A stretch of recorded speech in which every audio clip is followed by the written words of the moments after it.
Building costs in Washington are way higher than the average in the United States. Let's talk about why today.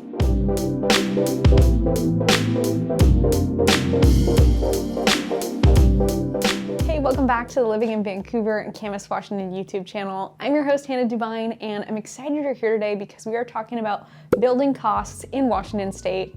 Might seem like a boring topic, but it has a very heavy impact on all things in our economy and, of course, housing and where people live.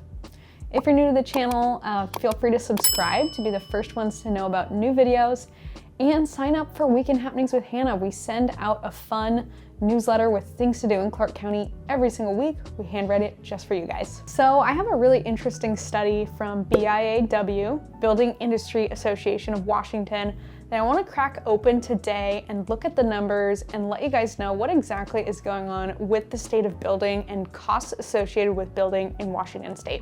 BIAW is an industry group that lobbies for building and trades all the time at the government state level, and they put out lots of information for the public as well, public awareness.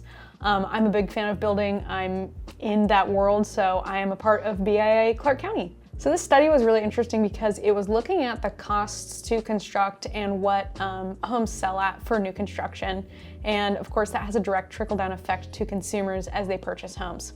They surveyed 5 different counties in this study, and Clark County was not one of them. That's not really a surprise because we're not up by the capital and we're not Seattle, but they surveyed King, Kitsap, Pierce, Snohomish, and Thurston. So those are all up north, and they're all more expensive overall than Clark County, so we do have to keep that in mind. What they found out was that the average price among these homes for a new home to sell at was around $690,000, and that was for a 2,500 square foot house, and this is for detached homes.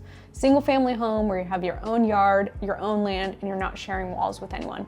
The cost of construction, the cost to the builder, was an average of $309 a square foot. Also, the average lot size was around 6,200 square feet, which is pretty reasonable compared to what I see usually down here in Clark County.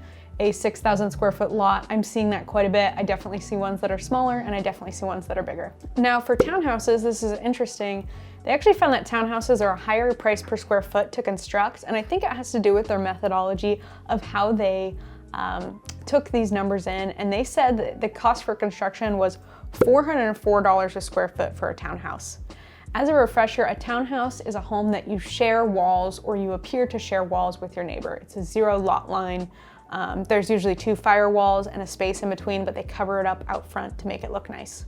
The average sale price for a townhouse among these 5 counties was just under $600,000 at $195,000, and the average square footage for this type of product was 1,568 square feet, so significantly smaller than the single family house. I'm going to read you what they have to say about their methodology right now. Townhomes saw a median sales price of $592,195 and achieved an average cost to build of $404 a square foot. The caveat here is that typically these structures are attached, and therefore the square footage cost isn't dependent on the square footage of the single housing unit, but the entire structure. So apparently they looked at the whole structure, which is interesting. What looks like a higher cost to build is much lower than a detached single family housing unit because more units are constructed in a single structure. So I guess they looked at the price of a triplex or duplex or quadplex if they were being built in like buckets. The land cost is also spread over more than one unit, which translates to lower home sales prices for buyers. Interesting. Another thing that I really want to touch on in this article was the regulatory costs at the state, the county, and the city level. There are so many regulations when building a home. People think that builders are jacking up the prices.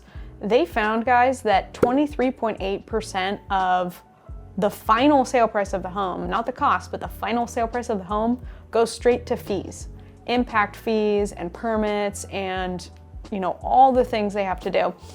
So I'm going to read you this quote from the study here. Regulatory costs account for 23.8% of a new home's final sale price, adding an estimated $164,386 per home, right to our governments, all the different ones. That's crazy. That's a lot of money per house. These costs stem from a variety of sources, including labor laws, workers' comp policies, land use regulations, and low impact fees that are tacked on at various levels of government. Local governments also levy impact fees on new developments to fund infrastructure improvements, roads, parks, schools, costs that add thousands of dollars to each home.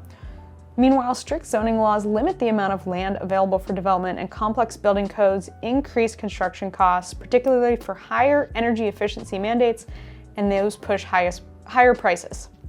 Wow, that was a lot. Obviously, all these things that we list out here that these fees are going to are inherently good, right? Infrastructure, we need new infrastructure, we need parks, we need schools.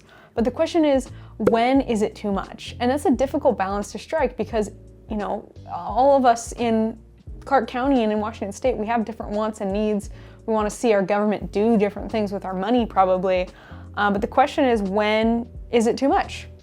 On the note of energy efficiency, we have a very strict energy efficiency guideline in Washington State, which is amazing for saving costs. But the question is, when does the cost outweigh the benefit?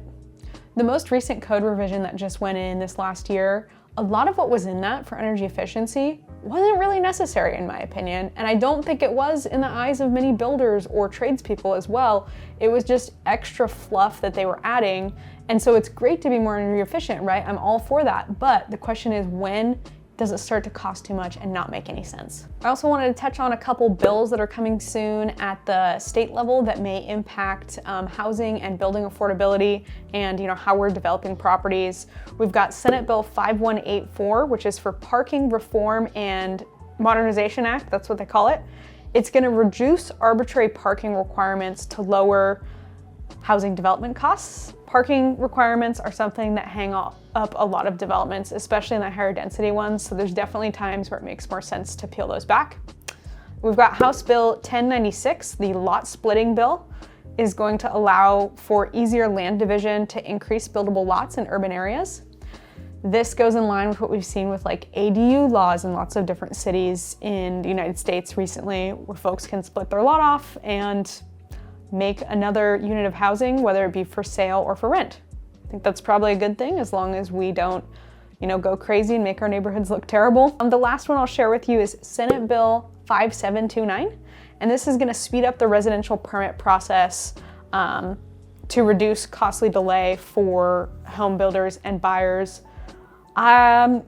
Hopefully that works out. I mean, it's hard to make people speed up in the government, right? That's just a fact. So very interesting couple of bills we have coming up here in Washington State. That's really all I have for you guys. Wanted to touch on this article. We will have them linked down below for you to check out, and really just wanted to peel back behind the scenes and help you understand why it is so expensive to buy a new construction house here in Washington and all over the West Coast. If you need help professionally selling or buying a home in Clark County, Washington, myself and my team at Dubyne Realty Group, we'd love to serve you. Email us, text us, or DM us. We can't wait to see you again soon. Bye.